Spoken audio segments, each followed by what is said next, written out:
It's June 20th here in Seoul, and I'm Kim Dami. We begin with these stories making the headlines at this hour, starting with President Yoon Suk-yeol's BIA trip to Paris. The South Korean leader has arrived in France, where he'll give a presentation touting Busan as the most suitable city to host the 2030 World Expo. He'll also sit down with his French counterpart for summit talks. U.S. Secretary of State Antony Blinken and Chinese leader Xi Jinping agreed to stabilize frosty U.S.-China relations. Blinken also urged Beijing to encourage North Korea to act responsibly. Crypto fugitive Do Kwon has been sentenced to 4 months in prison in Montenegro for passport forgery. But a Montenegrin court says his extradition to South Korea or the U.S. will not come anytime soon. President Yoon Suk-yeol is in Paris and will make a speech to boost South Korea's bid to host the 2030 World Expo in Busan. He'll also hold talks with his French counterparts. Our Oh Soo-young is traveling with the president. President Yoon Suk-yeol is preparing to highlight South Korea's vision for the future, its promise and its commitment to giving back and standing in solidarity with the global community.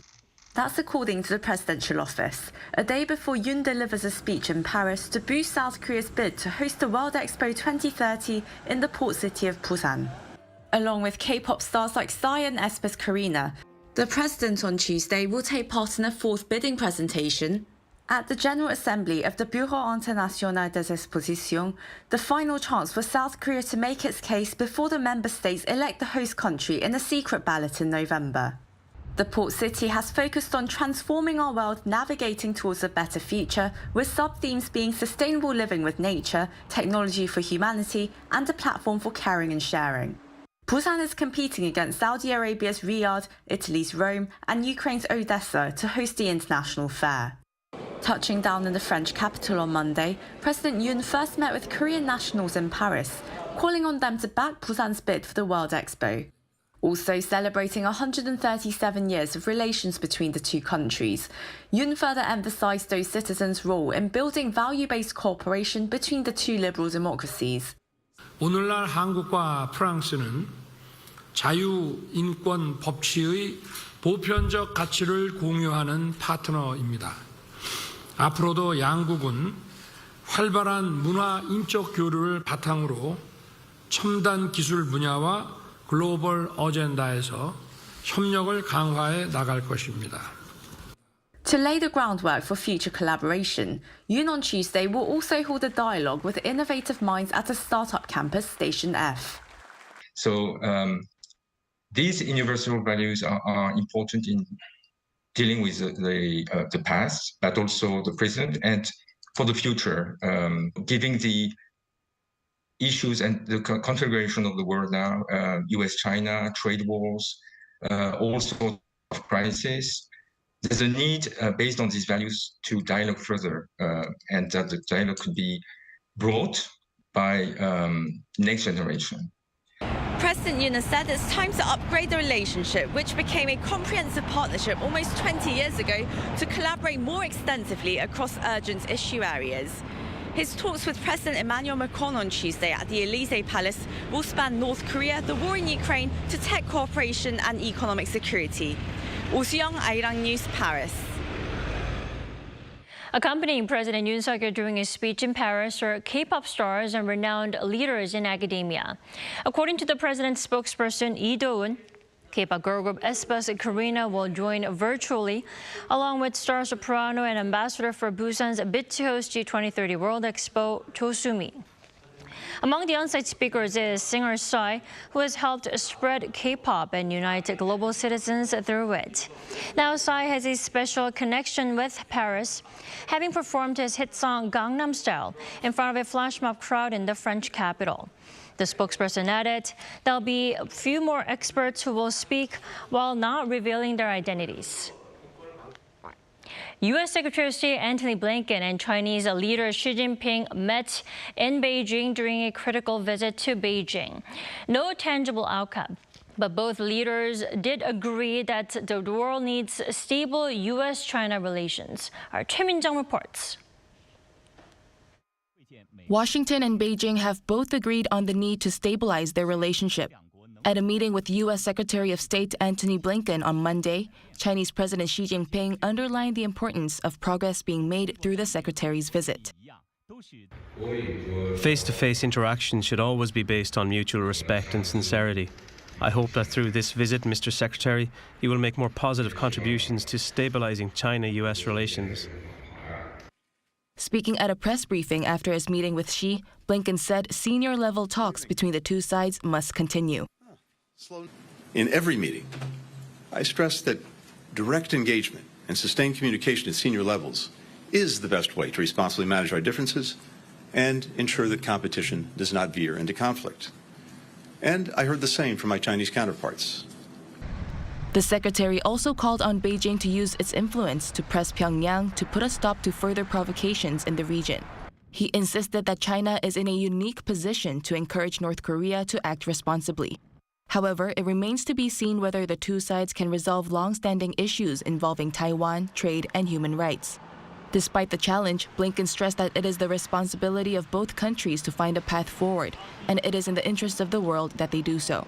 The White House said Blinken had candid, substantive, and constructive conversations with the Chinese leader and called the talks a good step forward. And what we want is competition, not conflict. We've been very clear about that. But again, I think it is a good step forward. We believe it's a good step forward for Secretary to have a constructive conversation with President Xi. Although no major breakthrough was made, pundits hope that Blinken's visit could pave the way for more bilateral meetings, perhaps even a summit in the future between Biden and Xi. Choi Min-jung, Arirang News. Heated talks over Japan's Fukushima water release are ongoing here in South Korea. The government says it opposes instigating public anxiety with provocative expressions, apparently targeting the main opposition. Our Han Sang-woo reports. Without referring to him by name, the South Korean government has asked the chairman of the main opposition, Democratic Party of Korea, Lee Jae-myung, to refrain from using expressions like nuclear wastewater to refer to the radioactive water Japan plans to start discharging from Fukushima into the Pacific Ocean this summer. Choosing to use words like that stimulate excessive and unnecessary anxiety among the public, and the contraction in consumption that comes with it can inflict irreversible damage on fishermen and the fisheries industry as a whole. Vice Minister of Oceans and Fisheries Song Sang-gun added during Monday's regular briefing on the Fukushima wastewater issue that recent news articles reporting that the contaminated water can reach the East Sea 5 to 7 months after being discharged is not true. His words were echoed by the head of Seoul National University's Research Institute of Oceanography, Cho Yang-gi. Due to the large-scale circulation of seawater, it's estimated the radioactive water released from Fukushima will reach the waters of South Korea in about 10 years if it moves along the ocean currents. But should the wastewater reach the coastal waters of Jeju in 7 months, as suggested by the Helmholtz Association of German Research Centers in Germany, Director Cho said that the concentration levels of the radioactive material there would be 1 trillionth of the levels found near the shores of Fukushima. We're interpreting it as the near equivalent to the concentration levels of a drop of ink dropped into the Han River that is completely diluted after being dispersed underwater. Data from the Korea Customs Service, meanwhile, showed that South Korean imports of Japanese seafood, in terms of amount, plunged by more than 30% last month compared to May of last year, likely in large part due to contamination concerns as the Fukushima wastewater release approaches. In response to such concerns, the government and the ruling People Power Party agreed during a policy consultation meeting on Sunday to increase the number of sites testing seawater radioactivity levels from the current 92 locations to 200. Han Sang-woo, Arirang News.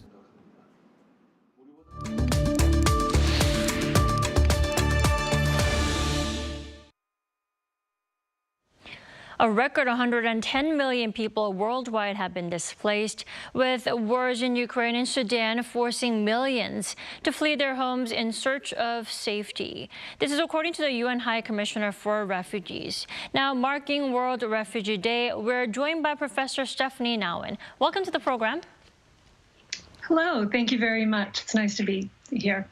Thanks for joining us. So, Stephanie, around 19 million people were forced to flee their homes just last year. That's the biggest annual jump on record. What pushed up the already devastating figures even higher? There's some continuing conflicts like the war in Ukraine and the war in Syria that has continued to push people out of their country. Also, Afghanistan has destabilized. 20 years ago, people were returning to Afghanistan. Now they are having to flee again.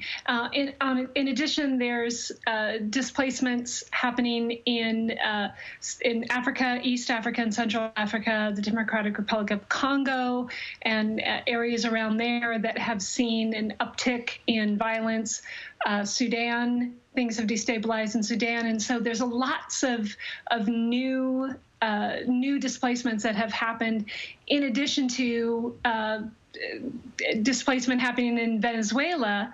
Most Venezuelans aren't given refugee status, at least not yet, but they are actually the largest population that's displaced outside of their home country.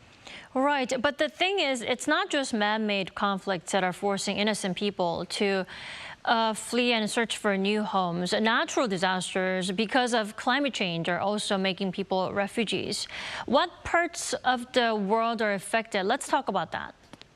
Certainly. So I think it's important to first note that people who are fleeing environmental disasters are not legally considered refugees. So refugee protection is only available for people who are being targeted for persecution for particular categories: their religion, their political opinion, their nationality. And so we have large numbers of people being displaced by environmental disasters, many related to climate change, but those people are not necessarily given the same legal protections that refugees are. But one of the problems we have right now is that a lot of the worst environmental disasters, like flooding, like drought that's causing famine, those are happening in places that already see conflict that's displacing people. And sometimes it's happening in the places where refugees have fled to. So they've left their country because of violence, they go to a new country, and then they're faced with drought in that new country. And so the relationship between climate change and environmental catastrophes and refugees and displacement is really complicated. I think the important thing to note is that this is the same people that are being hurt by war and by persecution are also the most impacted by climate change disasters. Right, Stephanie, thank you so much for clarifying the categories that the different refugees in different situations fall into. Now, we are also seeing some reluctance from countries around the world, right? Poland, for example, is refusing to take anyone from Muslim countries in the Middle East and also North Africa. How should this issue be taken care of then? This is a worldwide problem. It's Eastern Europe has gotten a lot of attention recently with not wanting to accept Syrians. This was happening in Poland. This was happening in Hungary. But lots of countries, including the United States, has been very reluctant to take in new refugees. And so, this is it's an easy problem to solve in the sense that we know what refugees need. They need protection. They need rights of movement. It's just that these solutions are very politically unpopular. Leaders know what would solve the problem, but they don't want to do it because they feel like it's going to be very unpopular with their voting base, with their own supporters. And so it's really important for people who care about this issue to let their elected officials know that they are not against refugees, that they understand that refugees needing to be somewhere safe, to legally have the right to be in a place where they're not going to be subjected to violence, they're not going to be subjected to environmental disasters, is a human right. And it's sometimes difficult to bring new people into your country, but it's important in these times when so many people around the world cannot live safely in their home country. Right. I guess it can be quite touchy and sensitive, especially to politicians when they're trying to gain the popularity and support from their own people. Absolutely. And, you know, refugees are inherently people who are different from, you know, the native population. They are an unknown. They are strangers. But it's important to remember that they are very much like everybody else. They had regular lives. They have family. They had, you know, some job or occupation that they use to sustain themselves. They are people who care about their community, who care about their loved ones, just like the rest of us. Right. And something very horrible happened in their country that upended their life. But if they're allowed to come into a new country and spend the time integrating there, they can have the same regular life that they used to have. Right. All right, Stephanie, thank you so much for your insight this morning. We appreciate it. It was a pleasure to be here. Thank you very much for having me.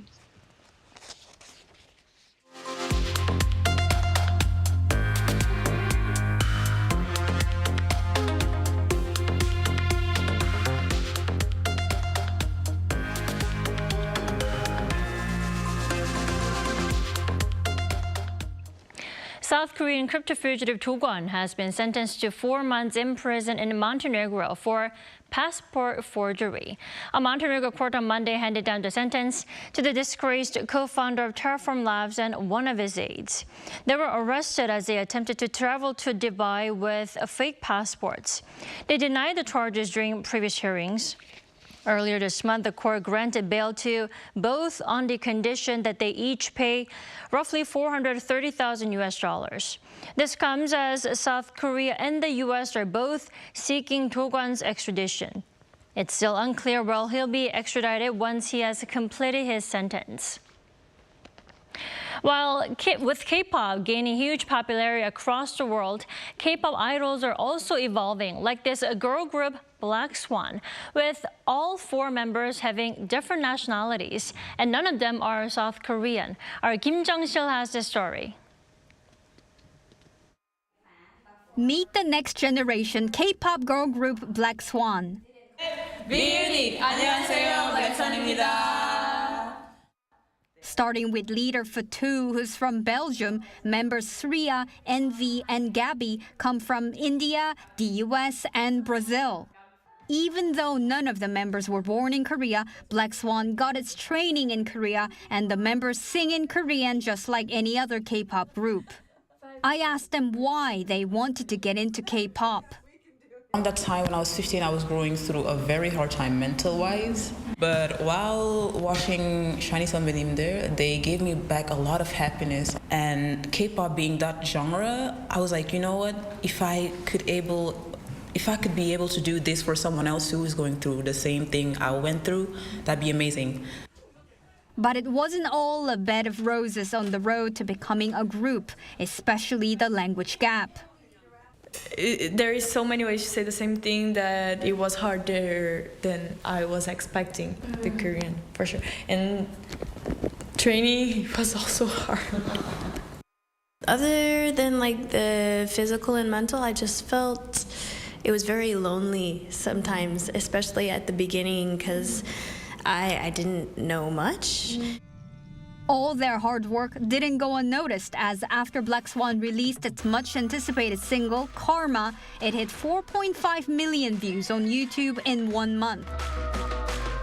Okay, 1, 2, show me what you like. And it was filmed in member Sriya's hometown in India. I was so glad that we were able to shoot in India. I noticed that, and we were able to show our culture. One of our cultures, dance. Representing K-pop, but also their own countries, Blackswan hopes to become global pop artists using K-pop as a stepping stone. 김정실, Arirang News.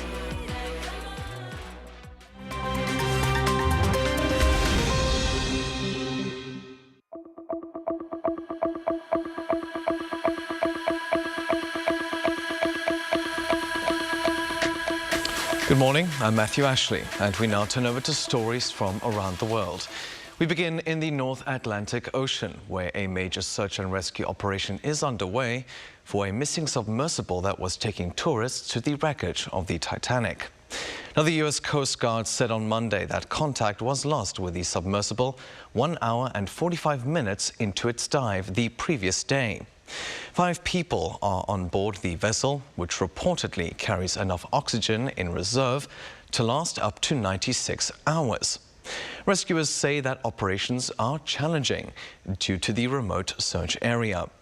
The trip to the underwater wreckage is part of an 8-day package offered by OceanGate Expeditions at $250,000 a seat.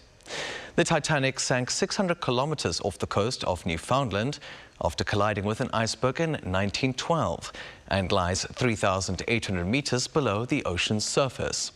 An estimated 1,500 people were killed.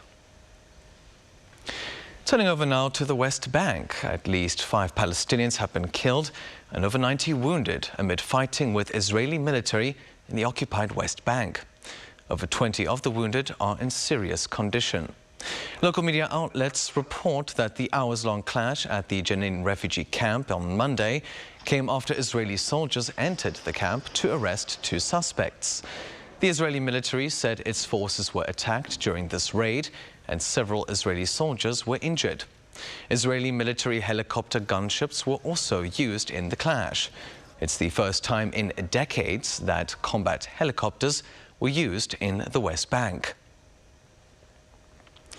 Now, citizens of Switzerland have voted to pass a net zero climate law. The referendum on Sunday saw over 59% of voters back the government's plan to shift from fossil fuels to renewable energy and reach zero emissions by 2050. Backers of the plan say it's necessary as the Alpine country will be hit hard by climate change and is already seeing the effects in the Alps. Last year, Swiss glaciers lost more than 6% of their volume. Scientists consider a loss of 2% to be extreme. The referendum was triggered after the bill was opposed by the right-wing Swiss People's Party.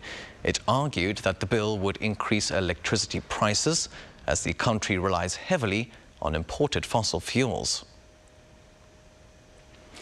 And finally, people in Rome will soon be able to walk near the spot where Julius Caesar met his end. It comes as local authorities are set to open a new walkway on Tuesday at the Central Lago Argentina Square.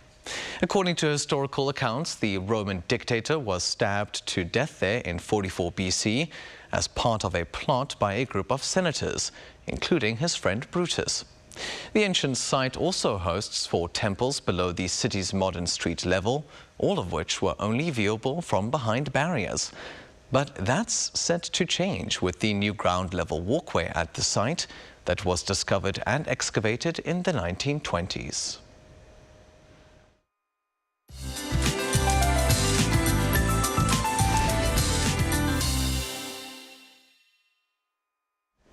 Good morning. On Monday, regions under heat advisory sweltered throughout the day under dazzling sunshine and into the night. The capital area was so close to having a tropical night and starts off the day at 24.7 degrees Celsius. This morning's gray skies are very welcomed with much hope for relief on the way this afternoon with some rain in the forecast. Skies remain partly sunny, then rain starts from Jeju, Chungcheongdo and Jeollado provinces in the afternoon, gradually spreading nationwide overnight before letting up from tomorrow in the west. Afternoon highs will be 2 to 5 degrees lower than yesterday, hovering around the norms in most parts of the country. That's Korea for you, and here's a look at the international weather conditions.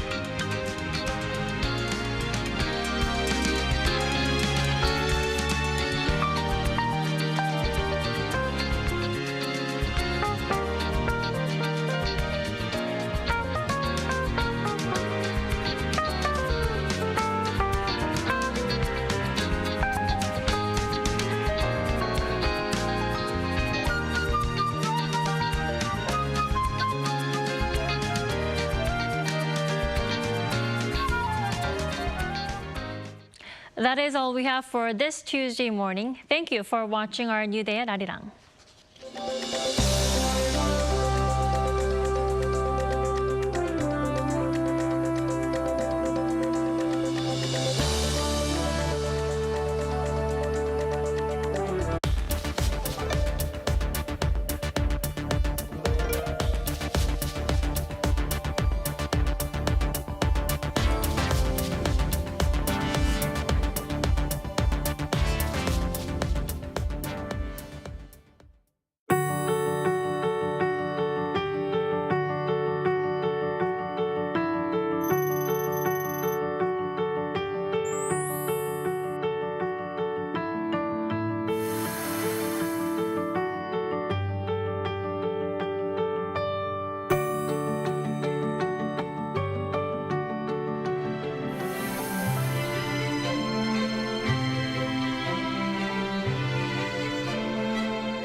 Greetings, everyone. My name is Federico Cuello. I am the ambassador of the Dominican Republic in the Republic of Korea. Arirang is the one channel in which ambassadors have a say. Ambassadors' opinions are taken into consideration. Ambassadors can promote what they are doing. I am truly grateful to be asked to speak for Arirang. I hope Arirang continues and diplomat talks continues as well, because really it is the one window in my 6 postings as ambassador I have found to speak about my work and to speak about those issues that are of relevance for the Dominican Republic and for Korea. And I look forward to coming back as many times as possible during the remaining time I have here in Korea, resonating with the world with Arirang.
Loved and watched around the world. We want to make more animations to reach more children. Traveling time and space. Developing adventure and curiosity. Infinite creativity and hope. We want our children to grow up to be happy. K-animation, watched by children all around the world. so that joy can be felt when our animation is watched. This is the reason we make animation and share with the world. K-Animation, befriending children all over the world.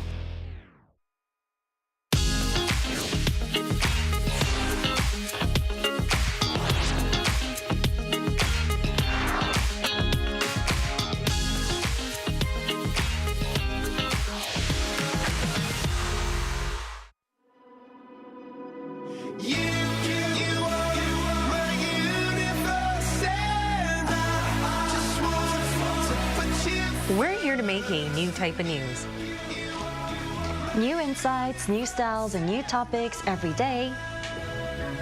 We are News Generation. Making news just for you. It's June 20th here in Seoul. I'm Yoon, and this is News Generation, where we make the news at Arirang's very own open studio. Every morning, we'll discuss the top issues and latest current affairs affecting people in their 20s and 30s. Joining me in the studio is Choi Ji-hee. Good morning. And Kim Si-young. Good morning, yeah. Now, both are here to speak on behalf of those in their 20s and 30s. As usual, let's start with our news feed, which covers different hashtags and news items that have been trending on social media over the past 24 hours. Starting with news from the United States. Millions of flightless grasshopper-like creatures known as Mormon crickets have blanketed the roads and buildings of the state of Nevada. They've come out of their dormant period to migrate. Authorities are concerned because Mormon crickets are notorious for destroying crops. And moving on to food prices here in South Korea. The price of commonly enjoyed snacks like kimbap, aka Korean-style rice rolls, and jjajangmyeon, or black bean noodles, have jumped by 40% over the last 5 years. Back in May 2018, one roll of kimbap only costed around $1.70. Now it's around $2.50. Jjajangmyeon is now around $5 when it used to be a little less than $4 before the recent high inflation. Moving on to our last story. One banker from a Seoul branch of Dongyup Bank embezzled around $78,000, and it turned out the suspect sneakily pulled out small amounts of cash from last March using an ATM. This soon piled up to a whopping $78,000, which this banker used to buy stocks. Currently, Dongyup has confiscated the total amount stolen and filed a criminal case. And of the three news items, we're going to take a closer look at the last one. It's not the first time an embezzlement case has occurred at this specific bank company. From 2017 to 2021, there were a total of 245 cases of embezzlement and breach of trust committed by employees at Dongyup. The total amount amassed to more than $47 million. And we've seen a lot of embezzlement cases in other banks as well. But have we seen stricter regulations? What are your thoughts on this, Xiao? Yeah, I mean, so there are actions to be made about these bank embezzlement cases, especially the Financial Consumer Protection Act that wants to include Nonghyup Bank as well. Currently, it only includes Shinhyup as well, another Korean bank. There were many cases in other banks of embezzlement throughout history, which is quite alarming. I think a few years ago, Woori Bank had $60 million worth of embezzlement taken place by one of their staff members, which got 13 years of prison sentence. Also, $2 million in another bank for 6 years of prison sentence. So I think you do get enough punishment in a sense. And I think for the ATM guy, it does make sense, but I think it was more of a petty cash kind of theft rather than, you know, going on the online system, embezzling millions of dollars, you know, cleaning it, laundering the money, using it to buy bitcoins or stocks and things like that. In my personal opinion, I think this was a weaker case of embezzlement, more like, you know, just sneakily taking out bits of cash from the ATM, seeing if it works. Oh, let me just do some more now and then. So I think it should be punished, but definitely a little more concern in the banking side must be enacted. And a lot of people discuss this because, as you mentioned, it wasn't millions of dollars worth of embezzlement right there. It was only $78,000. But considering that the way this person did it was taking out small bits at a time, and it also made people worry about if we're seeing more embezzlement cases at banks, can we trust them? What do you think about that? Well, I still trust all banks because these embezzlement cases, like Shi-young said, they've happened multiple times in the past, and it's really a misconception misconduct of the individual, and I believe the banks have responded responsibly in the end, and have certain punitive measures for these sort of employees. I mean, but then at the same time, I think banks, instead of having like responses to these individuals, they should prevent such things from happening in the future again, right? And strictly monitor their employees, have stricter regulations, and really be more attentive to what's going on among their employees. Yeah, hopefully we'll see that. And that was our news feed for this Tuesday. Let's move on to our discussion topic of the day. We've prepared a little skit to show you how and what we'll be talking about today. Have you ever been in this type of situation? You're out with your friends having a meal.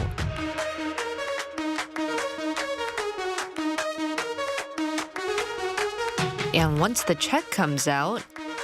Okay, so the total is 48. You can all wire 16 to me each. Great. But did you take out the fried dumpling for me? Because I didn't have any. You had a bite. I mean, I had a bite, but I didn't have the whole thing. But we all ate together. Can't we just make it simple and divide it by 3? I can pay for my meal, but I don't think it's fair to pay for something that I didn't eat. You know what? It's on me. I'll pay for this. Really? I'm never eating with them again. Today, NewsGen aims to answer 3 questions. 1. Many people in our generation seem to think going Dutch is the norm. Is this true? 2. To what extent do people split the bill? 3. What does this new consumption pattern show? Does it reflect any of our new generation's traits? And we want to make sure you guys understand that what you just saw was a skit. It was completely scripted. Chi and I are so good friends, right? I hope so. We really are. I don't know how they managed to capture what you're like usually. That's what usually happens when you go for lunch with Grace. No, it's completely scripted. But anyways, what we were trying to show you guys was that there are a lot of people in our generation that seem to prioritize equality to the point that they don't want to lose a single penny when splitting the bill. And tell us more about how we seem to be going Dutch these days. Well, the Dutch pay culture among youngsters these days is that when they go to a restaurant, only the person who eats pays, and the other person who chooses not to eat would just wait for the person who eats. Right. That's because if you are not that hungry, you don't want to spend money on something that you don't want to eat, right? And so in the past, people would have shared or bought food even if they didn't have to pay, but that doesn't seem to be the case nowadays because these youngsters, they like strictly dividing the whole cost, even the menus, how much they are, and even the number of drinks you had, and the pieces of dumplings you had. Even though I had a very tiny bite, they asked me to pay for it, though it was a complete script. You did have a bite, but I had a very small one. I didn't even finish the whole dumpling. But anywho, and just as the phrase suggests, going Dutch doesn't seem to be a completely traditional Korean concept now, does it? Yeah, I mean, so Korea's already usually have been an agriculture society as well, where if you've had some Korean food before, everything is quite shared. So you get maybe some Korean barbecue, which you share the meat on the grilled plate. Yeah. You have some of the soups, some jjigae, kimchi jjigae or doenjang jjigae, which you all share. So, I mean, the culture wasn't really used to splitting the bill by what you've eaten, by little things. You also share all the sorts of assortments of banchan as well. And I think it's got a lot to do with the culture of Jang in Korea, the sort of social affection people have, helping others in need. And you'd rather, even if you can't really afford it, you'd rather pay for someone else. You'll fight over the bill. You know, you always see in Korean restaurants people sneakily going before everybody else finishes the meal and pay for it in advance. And I think that's quite a common culture in Korea, as well as quite a lot of parts of Asia, as well as Middle East, I saw. I mean, funnily enough, there's been quite a lot of speculation of where this going Dutch came from. So initially, the origins of go Dutch, a lot of people think it came from the 17th century British and Netherlands conflict over trade, as well as political boundaries. And the Brits always accused the Dutch, Netherlands people of being a little stingy. So they'll be like, oh, if you want to split the bill, oh, you're going Dutch. Oh. I mean, things like that. So, I mean, in Japan, with the same thing. In China, the highest social standing person, or the person with the highest income, or the person who hosted the dinner or the meal pays for it usually. You also see the same thing. Egyptians, Pakistan, Turkish people, they all call it in different names, going in the Egyptians call it Inglesi, going English style, American system for Pakistan, German, Dutch, going the German way for the Turkish.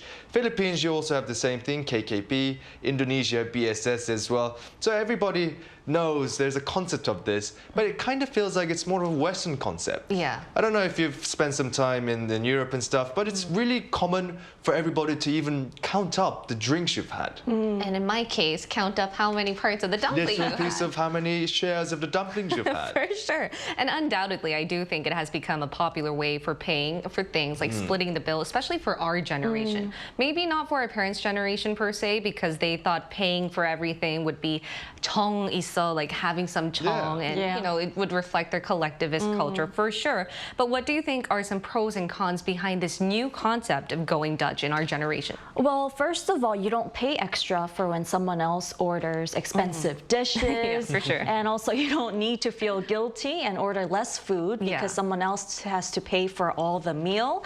And money really is a sensitive subject. So going Dutch puts all parties at ease to order however much or little as they want without discussing why. And it really helps to avoid arguments as well as to who owns what, because we had our little argument over that dumpling and I ended up buying everything. So these things. And also, I think it's good that our younger generation, they're really trying to change the collectivist culture in our society, because they say you tend to be happier if you're individualistic, if you're living in an individualistic culture, because it focuses on the concerns of the individual a lot more. So I think that's something positive that the millennials are doing. But I mean, if you think about it, in Korea, when you go Dutch, you usually split it, we call it dividing by n, the number of party that there is. I think that also runs the risk. You might have eaten something very cheap. You might have had a tiny little salad and everybody had a huge steak dinner with wine and everything. And maybe you're on your diet and you just want a little salad. And you'll be like, what? What is this? I'm going to pay for all your You have to pay for other steaks? people's steaks? Yeah, so that's a bit of a concern there. Right. And I think that's why I mentioned the European concept of going Dutch. They don't even call it going Dutch. This is what it is, the standard procedure. So you'll just stand up, go pay you see the bill, and everybody will pick out, oh, this is what I ate. Yeah. A starter, entree, and a main meal, and this, if you had some water, and if I had a glass of wine, you know, there's a price difference. Right. So I think that runs the risk of that. That might be one of the cons of going Dutch in Korea.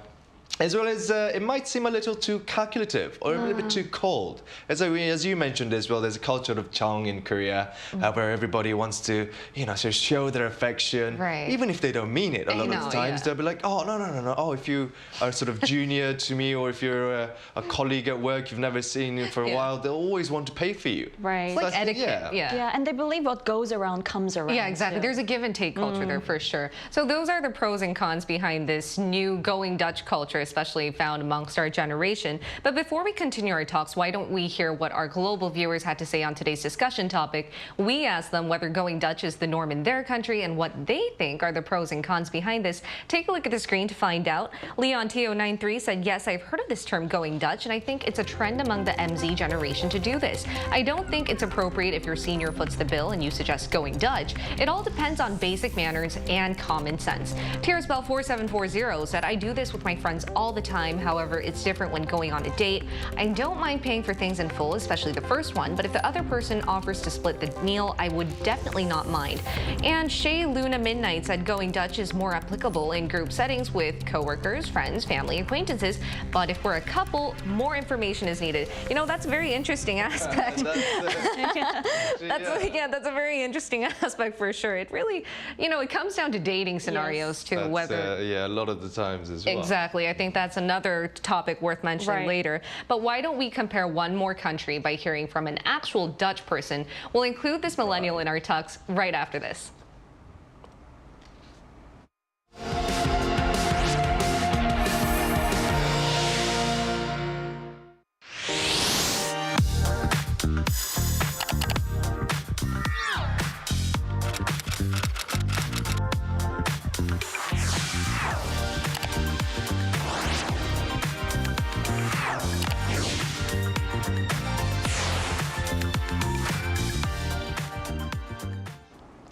We're now going to hear from a millennial from the Netherlands. It's Yannick, who's Dutch but is currently living in Seoul. Welcome, Yannick.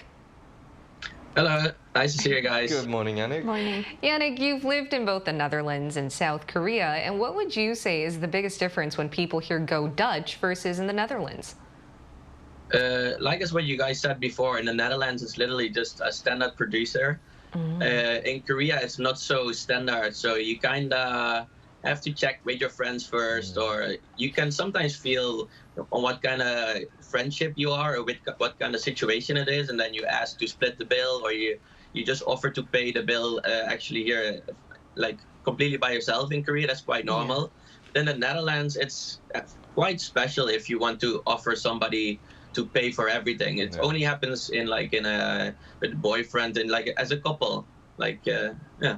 I see. I see. It's interesting how you have to ask what type of relationship you're in with your friends before you go Dutch. My second question to you is, do you agree that more Koreans are going Dutch these days? How do you think Koreans pay the bill?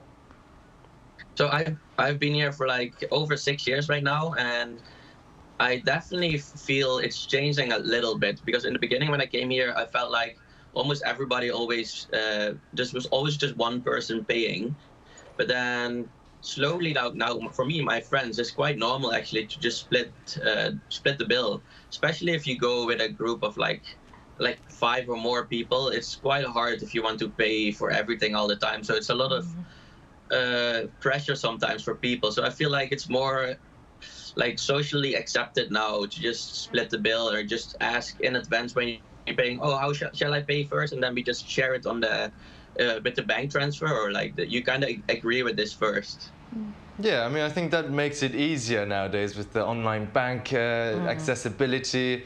You know, back in the days, unless you collect the cash directly, it might be a bit too difficult to get the money back if you pay for it in advance. And I mean, you're Dutch yourself. I mean, we've been talking about the origins of going Dutch. You know, it might be a little offensive, but we had to chat about the Brits thinking that as well. Yeah. What's your opinion? Where do you think the connotation going Dutch came from? How do you feel as a Dutch person about that? I don't really care too much actually, but there's some people who maybe care a little bit about it because they don't want to be stingy. In the Netherlands, it's definitely really normal that everybody asks for like splitting the bill, or like they ask you to send money, or like, so it's really normal in our culture. So I can imagine that people from other countries see this culture and think they're like too picky and like they just talk about money all the time. But it's just more a thing that's normal in our culture. It's not really that we are too picky or something, or it's just super normal. But for people outside of the country, they can experience it different, of course. That's why probably they talk, oh, Dutch people are really, they always go Dutch, blah blah. But it's just something that's really normal in our culture. Exactly. You're just paying for what you had. That's fair. It's rightful as well. Yeah. All right. Thank you so much, Yannick. It was a pleasure to hear from you today.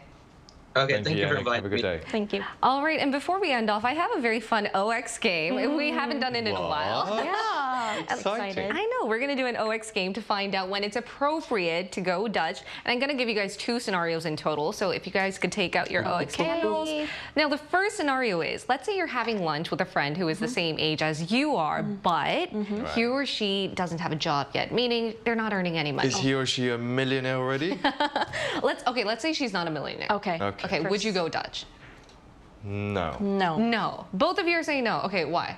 Oh, I mean, if I gotta help the people in need. I mean, especially if it's a good friend as well, and if he or she's having a difficult time financially finding a job, maybe she's still a student, I'll definitely pay. You know, whatever chance I get. We might not go for the fanciest of the restaurants, but yeah, I'll try to chip in a bit more, or at least, you know, I'll cover the more expensive meals out of the, you know, the series of meals. Now, what if she was a millionaire, but she just chose not to work?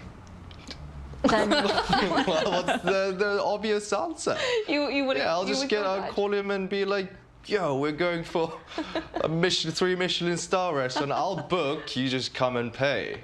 So it really be the way, depends. yeah. It really does. Depends on the situation. Right. What about you? My Chi? answer would be the same as Xiang. I said no because I would want to help out my friend who's studying, not earning money yet.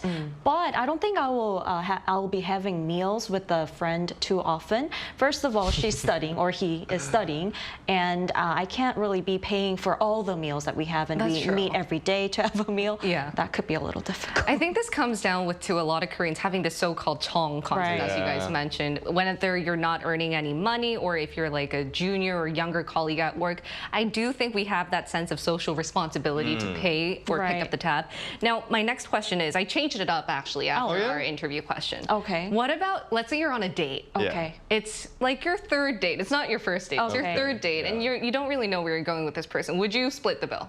You don't know where you're going. Yeah, with you person. like It's a that little, person. Yeah, you don't it's really not very know. good. Yeah. No, you don't know. It's your third date. It's you kind of know by third date. Okay, then based on that, would you split the bill? Ready? 1, 2, 3. It's a yes and a no. Okay, yeah, fine. yes Let's hear and a from no Chi as first. well for me. All right. Because if the other person paid for the first and second one, I would pay for the third. But if we split for the first and second, I would split it again for the third one.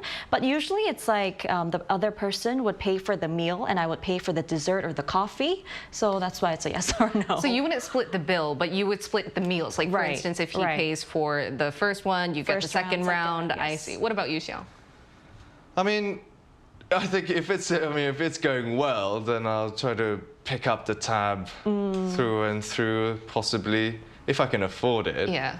But, I mean, also it depends. I think it really depends on the girls as well. I mean, it's not always that they'll be like, oh, pay for me. You know, a lot of them these days will be actually wanting to split the bill. You know, whether or not you're getting along well, you know, they'll be like, oh, this is fair, this is how it is, especially Europeans as well. So I think it really depends on the situation. What would you do? Would you ever pay for a tab? Of course, I would love to split the bill. Even okay, now I realize my argument doesn't have much point because the dumpling scenario, but it was all scripted, guys. But anyway, it was. My last question then would be, what are your standards of when you decide to split the bill then? I mean, it's not always socially acceptable to go Dutch. I mean, if you're with a friend or your juniors, you would want to pay for at least one meal when you meet them. If you invite them over for a meal, you would pay for them. So it really depends on the economic situation and the relationship as well. For sure. And you, Xiao? To be honest, if I can afford it, I'll pay for everybody any time of the day. You know, I'll even send people money if they need. We need to be friends with Xiao. Good lunch. But you know, I think that's how it is. You know, to be honest, the only reason why I want to make it in the world is so I can provide and share with others. It sounds a little bit, you know, ridiculous, but that is personally my life goal. You know, I just want to share, you know, really share and feed those ones in need. And I mean, that's going for a bit sure. too You know, extreme. no, but I love that mission in life. But and I think the topic of the day comes down to what situation you're at, which scenario you're with, and who you're with, and how many times it's actually happened. It really differs. All right, and we'll be here every day from 9:30 to 10 a.m. Korea time, bringing you more topics young people are talking about. Special thanks to Choi Ji-hee. It's my pleasure. And Kim Xiang. My pleasure as well. And thank you everyone for watching. We'll see you tomorrow. We are News Generation.